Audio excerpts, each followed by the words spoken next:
G'day everyone. Guess what? We've got more mushrooms. These are different because we're heading into summer and I can't grow normal mushrooms in summer. So I've got something different. These have come from Root Lab, which is a different Australian supplier. Let's open it up and see what we've got. Carefully so we don't slice the bags.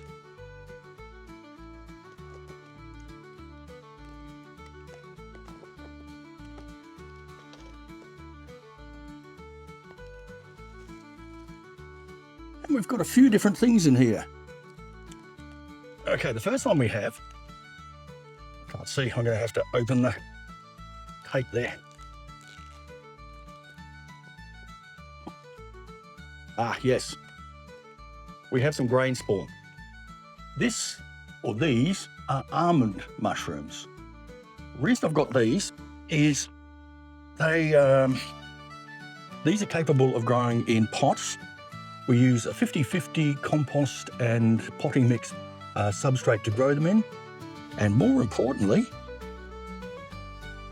they can handle higher temperatures, which is what we're coming up to.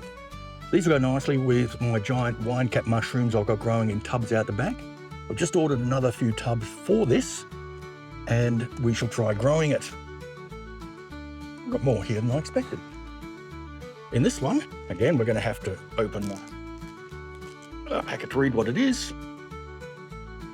Ah, okay. These are very common to grow, but not at home.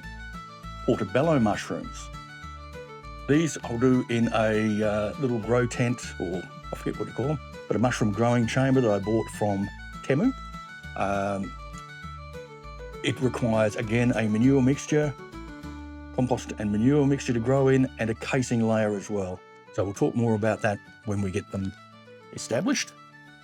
I've got 2 lots of Portobello because they're Lady Curmudgeon's favourite. I'm trying to talk her out of that because I reckon the king oysters are better. All right, so we've got 2 lots of Portobello. That explains why I've got the extra bag in there. And this one, I'm really looking forward to trying out. Let's bring it down here.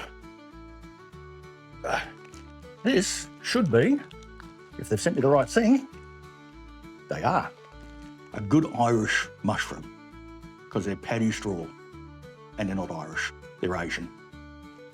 Because they grow from rice paddy straw. Unfortunately, I haven't got any of that, so I'm going to be using sugarcane straw and just hope it turns out as well. But the reason for getting these is these are specifically a hot weather mushroom.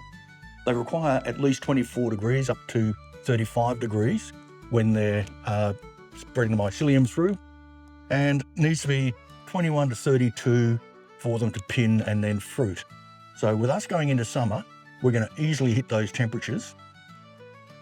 And it'll be very interesting to see if we can grow these. Because as I've said before, mushrooms in a Perth summer, no go. I've tried, everything dies, just dries out too quickly, too hot, and nothing really happens with them except normal mold. So the Paddy Straw is going to be really interesting to try out. So we've got a couple of different substrates we're going to have to do. We need to do sugarcane mulch or sugarcane straw. For the Portobello, we will use manure and probably a little bit of compost in there. I can't sterilise it very well, so I'll just pasteurise it. And these ones, if they taste good and if they do work, will probably be one of our normal growing ones because they are outdoor and they can handle the temperature, the almond mushrooms. So what do you reckon? You tried any of these yourself? If you have, please drop some hints and how you managed to grow them in the comments, because it's really hard to find information on how to grow these. Much as I like the Root Lab stuff, their instructions on the more esoteric mushrooms is not great. So Root Lab guys, please do some videos on growing these ones. And remember, if you want to see how they turn out, like, subscribe, hit that bell icon. Enjoy life, and I'll catch you in the mushroom tent.